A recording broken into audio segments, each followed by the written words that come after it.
বসন্তের সকালে আবারও একটা নতুন ব্লগ নিয়ে চলে এসেছি। তো আমার পরিবারের মিষ্টি মিষ্টি বন্ধুদের জানাচ্ছি সুপ্রভাত। আর আমার বন্ধুরা, তোমরা সবাই কেমন আছো? আশা করছি ভালো আছো। আমিও খুব ভালো আছি। তো আমি মুনমুন, ব্লগার মুনমুন চ্যানেলে তোমাদের প্রত্যেককে জানাচ্ছি অনেক স্বাগত।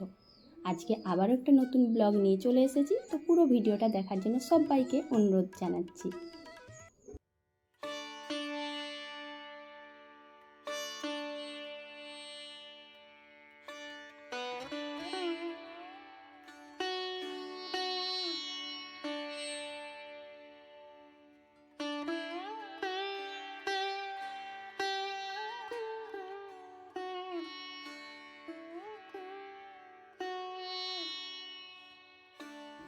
যে যেখান থেকে ভিডিওটা দেখছো, নিশ্চয়ই তোমরা ভালো আছো। আগামী দিনেও ভালো থেকো, সুস্থ থেকো। আর ভিডিও শুরু করার আগে বড়দের জানাই প্রণাম, ছোটদের জন্য রইল অনেক ভালোবাসা। আর বেশি বকবক করবো না, ভিডিওটা তোমরা দেখতে থাকো, আশা করছি ভালো লাগবে। উঠোনটা ঝাড় দিয়ে দিয়েছি আর এখন চলে এলাম রান্নাঘরে। তো রান্নাঘরে উনুনের ছাই ফেলে তারপরে পুরো রান্নাঘরটাই আমি গোবর দিয়ে লেপা দিয়ে দিচ্ছি।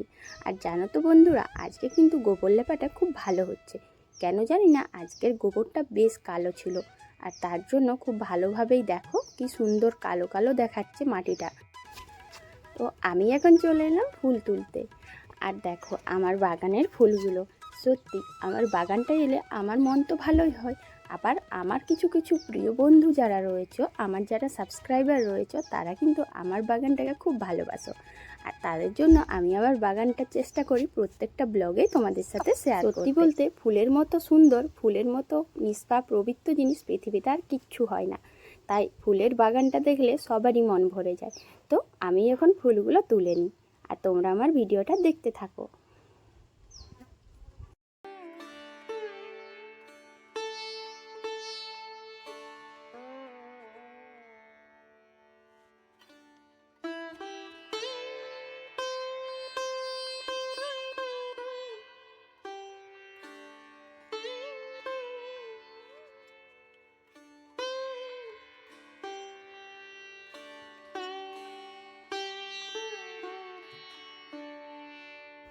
চারিদিকে অনেক রকম ফুল।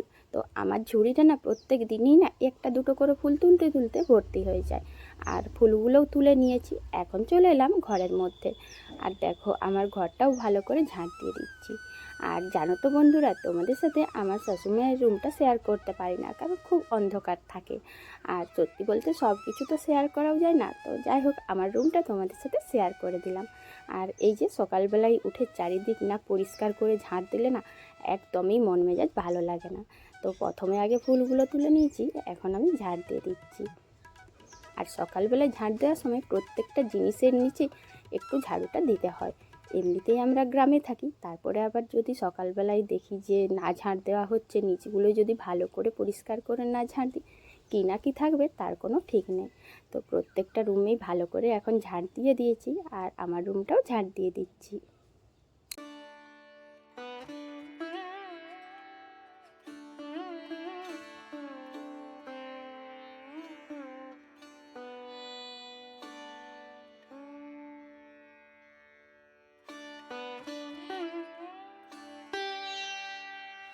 প্রতিদিন সকালবেলায় আমার এই অভ্যাসগুলির জন্যই সত্যি বলতে আমাদের মতন গরিব বাড়িতেও সুখ, সমৃদ্ধি, শান্তি রয়েছে। আর আশা করছি প্রত্যেকটা বাড়ির গৃহবধূরাই এই অভ্যাসগুলো করে থাকে। আর জানি না কেন, এগুলো যদি নিয়ম করে না করি একদমই ভালো লাগে না। মানে এগুলো শুধু মনের শান্তি যে এটা বলবো না, মনেরও শান্তি, তার সঙ্গে ঘরের কিন্তু সুখ শান্তি থাকে, এটাও আমি বিশ্বাস করি। তো প্রতিদিন সকালবেলায় ঘুম থেকে ওঠার পর থেকে এই অভ্যেসগুলো আমার প্রতিনিয়তই চলতে থাকে। শরীর যদি খুব অসুস্থ হয় তাহলে হয়তো আলাদা, না হলে কিন্তু এই অভ্যাসগুলো আমি প্রতিদিনই করি। আর বলতে পারো এটা আমার দৈনন্দিন জীবনযাত্রা। তো যাই হোক, অনেক বকবক করলাম। আর দেখো এখন ভালো করে আমার রুমটা মুছে নিচ্ছি।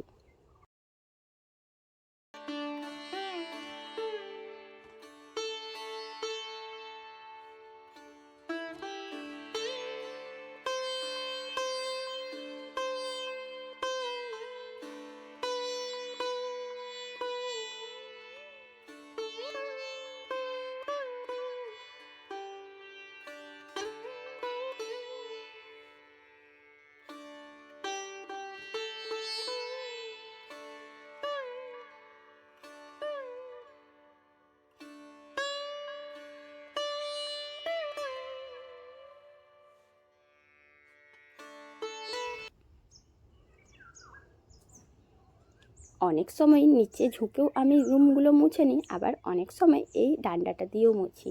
তো এটার যে কী নাম আমি আজও জানি না, কিন্তু এটা দিয়ে মুছলে অনেকটাই তাড়াতাড়ি হয়। আর এখন তো প্রত্যেকেরই এটা না সেটা লেগে আছে, তো মোটামুটি কোমর ব্যথা থেকে মুক্তি পেয়ে যায়। আর যেদিন ভালো লাগে সেদিন ঝুঁকে করে মুছে নিই ঘরগুলো। এখন তো বাসি কাজকর্মগুলো হয়ে গেল, ঘর মোছা হয়ে গেল।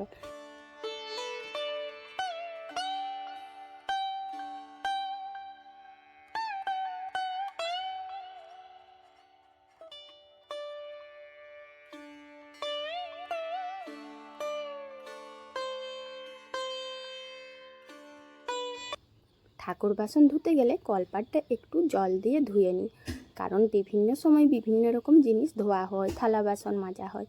আর প্রত্যেক দিন তো বেশিরভাগ সময়ই আমি আগে ঠাকুর বাসন ধুয়ে নিই, আর যেহেতু পরে ধুচ্ছি তাই কলপাটটা পরিষ্কার করে তারপর ঠাকুর বাসনগুলো ধুয়ে নিচ্ছি। আমাদের জীবনযাত্রায় প্রত্যেক দিনই সমস্ত রকম অনেক রকম কাজকর্ম আছেই, সংসারে একটার পর একটা কাজ তো লেগেই থাকবে। তবুও যতই কাজ থাকুক আর যতই চাপ থাকুক সংসারে, ছোট ছোট কিছু অভ্যাস আমি কিন্তু নিয়মিতই পালন করি। আর অনেক বাড়িতেই কিন্তু এরকমভাবে নিয়ম পালন করা হয় সকাল থেকে। আর এতে যে শুধু নিয়ম পালন করা মনের শান্তি তা না, এতে কিন্তু ঘরেও সুখ শান্তি থাকে। আর দেখো, আমরা যখন সংসার করছি প্রত্যেকটা মেয়েই চায় যে বাড়িতে সুখ শান্তি থাকুক। টাকা পয়সাটা বড় বিষয় নয়, কিন্তু বাড়িতে যদি সবাই একটু সুখে থাকে, সবাই একটু শান্তিতে থাকে, এটাই তো সবচেয়ে বড়। তো আমাদের হাতে সুখ শান্তিটা নেই, কিন্তু আমরা তো চেষ্টা করতেই পারি যে আমাদের বাড়িতে সুখ শান্তি থাকুক। হ্যাঁ, অর্থও হয়তো নেই, কিন্তু ভগবান চাইলে, ঈশ্বর চাইলে আমাদের এই নিয়মগুলো, আমাদের আচার বিচারগুলো, আমাদের চেষ্টাগুলো হয়তো সফল হবে, বিফলে কখনোই যাবে না। আমি এখন বাসনগুলো নিয়ে কলপাড়ে চলে এসেছি। আর দেখো, ঠাকুর বাসনগুলো তো মেজেই নিয়েছিলাম, তারপর যত বাসন ছিল সব বাসনগুলো জল দিয়ে ভিজিয়ে রেখেছিলাম। এখন সেইগুলো ধুয়ে নিচ্ছি। এখন পাতা ঝরার টাইম। দেখো বন্ধুরা, আমি যেখানে কলপাড়ের বাসন মাজি সেখানে চারিপাশে কত পাতা। আমি কিন্তু স্নান করার সময় প্রায় দিনেই পাতাগুলো পুড়িয়ে দিই, তবুও দেখতে না দেখতে 1-2 দিনের মধ্যে কত পাতা জমা হয়ে যায়। আর সত্যি বলতে কলপাড়ের সাইডগুলো এত পাতা জমা থাকে না, আমার খুব খারাপ লাগে, কিন্তু কি করব, এটাও তো একটা প্রাকৃতিক বিষয়, এটাকে আমার কন্ট্রোলে আনা সম্ভব না। সব কাজকর্ম শেষ করে আমি স্নান করে চলে এলাম তুলসী স্থানে। আর দেখো, এই মঞ্চটার সাইডে সাইডে অনেক ফুল ছিল, তো বাসি ফুলগুলো ফেলে দিয়ে আমি জল দিয়ে দিচ্ছি।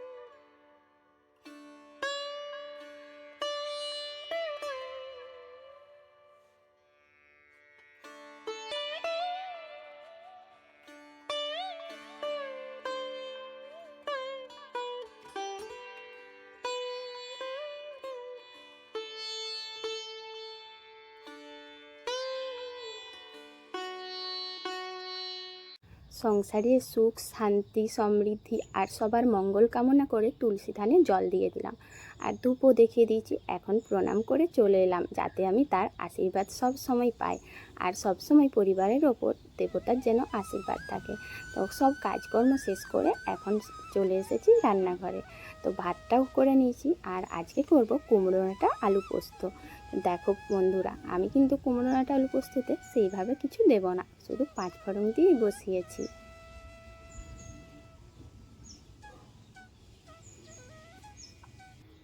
সবাই খাওয়া দাওয়া করে নিচ্ছি। সকালের জলখাবারে করেছিলাম আলু ভাজা আর মুড়ি, তো জলখাবারও খাওয়া হয়ে গেছে, কিন্তু দুপুরের খাবারের জন্য কিচ্ছু করা হয়নি। তো ভাতটা বসিয়ে আমি করে নিয়েছিলাম এই যে কুমড়ো ডাঁটাটা কেটেছিলাম বাগান থেকে এনে। আর দেখো, কুমড়ো ডাঁটা আলু পোস্ত বানাবো, আর ডালটাও করে নিয়েছি।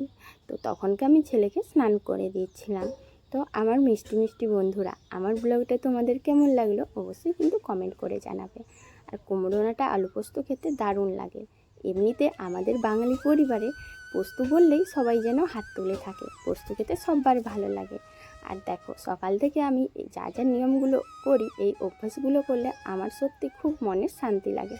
আর আমরা গৃহবধূরা সবসময় চাই যেন বাড়িতে সুখ শান্তি থাকে। তো আমার ব্লগটা তোমাদের কেমন লাগলো, আমি যে নিয়মগুলো পালন করলাম তোমাদের কেমন লাগলো অবশ্যই কিন্তু কমেন্ট করে জানাবে।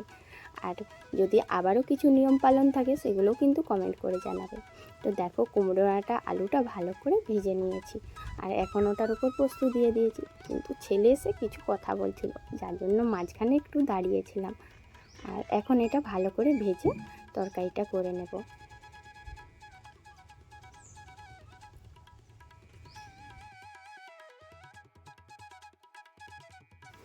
বন্ধুরা, আমার ব্লগ তোমাদের কেমন লাগলো অবশ্যই কিন্তু কমেন্ট করে জানাবে। আর আজকের ব্লগটা আমি এখানেই শেষ করছি। যদি ভালো লাগে তাহলে পাশে থেকো। আর সবাই সুস্থ থাকবে, ভালো থাকবে, কাল আবার দেখা হবে। তো চলো সবাই